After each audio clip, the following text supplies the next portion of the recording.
માથીના શુભ સંદેશમાંથી પાઠ 24મો અધ્યાય કડી 1-51 પ્રલયની એંધાણી. ઈસુ મંદિરમાંથી નીકળીને જતા હતા એવામાં તેમના શિષ્યો તેમને મંદિરના મકાનો બતાવવા પાસે આવ્યા. પણ ઈસુએ કહ્યું, તમે આ બધું જુઓ છો ને? હું તમને ખાતરીથી કહું છું કે આમાંનો એક પણ પથ્થર બીજા ઉપર રહેવાનો નથી, બધા જ ઉથલાવી પાડવામાં આવશે. ઈસુ જૈતૂન પર્વત ઉપર બેઠા એટલે તેમના શિષ્યોએ આવીને તેમને પૂછ્યું, આપ અમને કહો કે તે બધું ક્યારે બનશે, અને આપના આગમનની અને યુગના અંતની એંધાણી શું? ઈસુએ જવાબમાં કહ્યું, જોજો, કોઈ તમને ભરમાવે નહીં. કારણ મારું નામ ધારણ કરીને ઘણા આવશે અને કહેશે, હું ખ્રિસ્ત છું, અને ઘણાને ભરમાવશે. એવો સમય આવી રહ્યો છે જ્યારે તમે નજીકના યુદ્ધોનો કોલાહલ અને દૂરના યુદ્ધોના સમાચાર સાંભળશો. જોજો, ગભરાશો નહીં, કારણ એવું બધું તો બનવાનું જ, પણ એ કંઈ અંત નથી. પ્રજા વિરુદ્ધ પ્રજા અને રાજ્ય વિરુદ્ધ રાજ્ય યુદ્ધે ચડશે, અને ઠેક ઠેકાણે દુકાળ પડશે અને ધરતીકંપ થશે. પણ આ બધું તો નવા યુગની પ્રસવ વેદનાની શરૂઆત છે કેવળ. ત્યારે લોકો તમને રીબાવશે અને તમારો વધ કરશે. મારા નામને ખાતર બધી પ્રજાઓ તમારો દ્વેષ કરશે. ત્યારે ઘણાની શ્રદ્ધા ઉડી જશે અને લોકો એકબીજાને છેદેશે અને એકબીજાનો દ્વેષ કરશે. ઘણા ખોટા પૈગંબરો જાગશે અને ઘણાને ભરમાવશે, અને અધર્મ ફેલાતા ઘણા ખરા માણસોનો પ્રેમ કરમાઈ જશે. પણ જે આખર સુધી ટકી રહેશે તેનો ઉદ્ધાર થશે.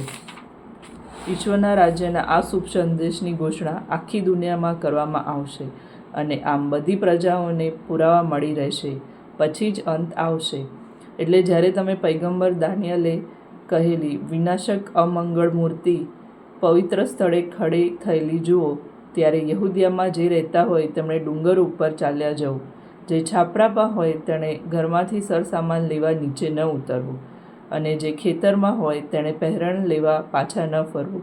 એ દિવસોમાં જે સ્ત્રીઓ સગર્ભા હશે અથવા જેમને ધાવણા બાળક હશે તેમની કેવી દુર્દશા થશે. ઈશ્વરને પ્રાર્થના કરો કે તમારે શિયાળામાં અથવા વિશ્રામવારને દિવસે ભાગવું ન પડે, કારણ જગતના પ્રારંભથી જ આજ સુધીમાં કદી પડી ન હોય એવી વિપત્તિ એક આડે પડશે, અને એ વિપત્તિના કારણે જે ટૂંકાવવામાં આવ્યો ન હોત તો કોઈ બચવા જ ન પામત. પણ ઈશ્વરના વરેલાઓને કારણે એ કાળ ટૂંકાવવામાં આવશે. એ વખતે જો કંઈ તમને કહે, જો આ રહ્યા ખ્રિસ્ત, અથવા એમ કહે કે પેલા રહ્યા ખ્રિસ્ત, તો માનશો નહીં. કારણ ખોટા ખ્રિસ્ત અને ખોટા પૈગંબરો જાગશે અને સંભવિત હોય તો ઈશ્વરના વરેલાઓને પણ ભરમાવવા માટે ભારે પરચા અને ચમત્કારો કરી બતાવશે. જોજો, મેં તમને પહેલેથી ચેતવ્યા છે. એટલે જે કોઈ તમને કહે કે તે પણે રણમાં છે તો બહાર જશો નહીં, અથવા એમ કહે કે તે પણે અંદરના ઓરડામાં છે તો માનશો નહીં. જેમ વીજળી પૂર્વમાં પ્રગટી પશ્ચિમ સુધી પ્રકાશે છે, તેવું જ માનવપુત્રના આગમનનું પણ હશે. જ્યાં જ્યાં મળદું હશે ત્યાં ત્યાં ગીદડા ભેગા થવાના. માનવપુત્રનું આગમન. એ દિવસોની વિપત્તિ પછી તરત જ સૂરજ અંધકારમય બની જશે, ચંદ્ર પ્રકાશ તો અટકી જશે, તારાઓ આકાશમાંથી ખરી પડશે, અને ગગનમંડળના નક્ષત્રો ચડાયમાન થશે. અને પછી માનવપુત્રની એંધાણી આકાશમાં પ્રગટશે, એટલે પૃથ્વી પરની બધી પ્રજાઓ વિલાપ કરશે, અને માનવપુત્રને મહાસામર્થ્ય અને મહિમા સાથે આકાશમાંના વાદળ ઉપર આરૂઢ થઈને આવતો જોશે. રણશિંગાના નાદ સાથે તે પોતાના દૂતોને મોકલશે, અને તેઓ ક્ષિતિજના આ છેડેથી પેલા છેડા સુધીની ચારે દિશામાંથી તેના વરેલાઓને ભેગા કરશે. અંજીરના ઝાડ પાસેથી પાઠ શીખો. એની ડાળીઓ કોમળ થાય છે અને પાન ફૂટવા માંડે એટલે તમે સમજી જાઓ છો કે વસંત નજીક છે. એ જ રીતે જ્યારે તમે આ બધું બનતું જુઓ ત્યારે સમજજો કે તે નજીક છે, બલકે બારણે આવી પૂગ્યો છે.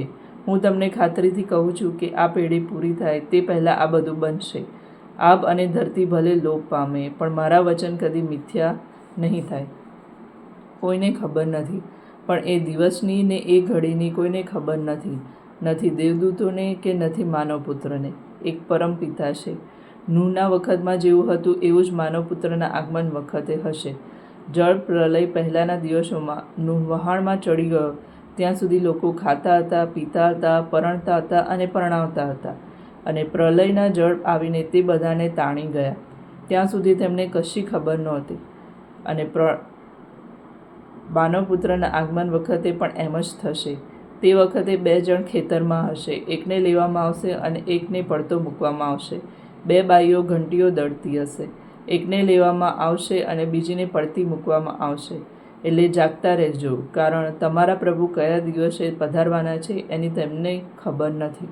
તમે એટલું તો સમજો છો કે ઘર ધણીને જો ખબર હોય કે ચોર કઈ ઘડે આવવાનો છે તો તે જાગતો રહે અને ઘરમાં ખાતર પાડવા જ ન દે. એટલે તમે પણ તૈયાર રહેજો, કારણ તમે ધાર્યું ન હોય એવી ઘડીએ માનવપુત્ર આવી પહોંચશે. જાગતા રહેજો. કોઈ શેઠ પોતાના નોકરોની દેખરેખ રાખવાનું અને તેમને સમયસર ખાવાનું આપવાનું એક નોકરને સોંપી ગયો હોય તો તે વફાદાર અને ડાહ્યો નોકર ક્યારે ગણાય? શેઠ આવીને તેને તે પ્રમાણે કરતા જુએ ત્યારે. એના જેવો સુખી કોણ?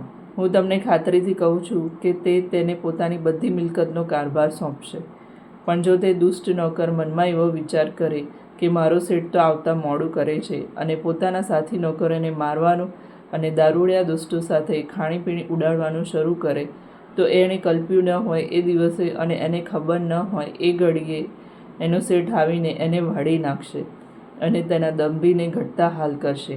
ત્યાં રોવાનું અને દાંત પીસવાનું ચાલ્યા કરશે. આ પ્રભુની વાણી છે, તે આપણો આધાર છે.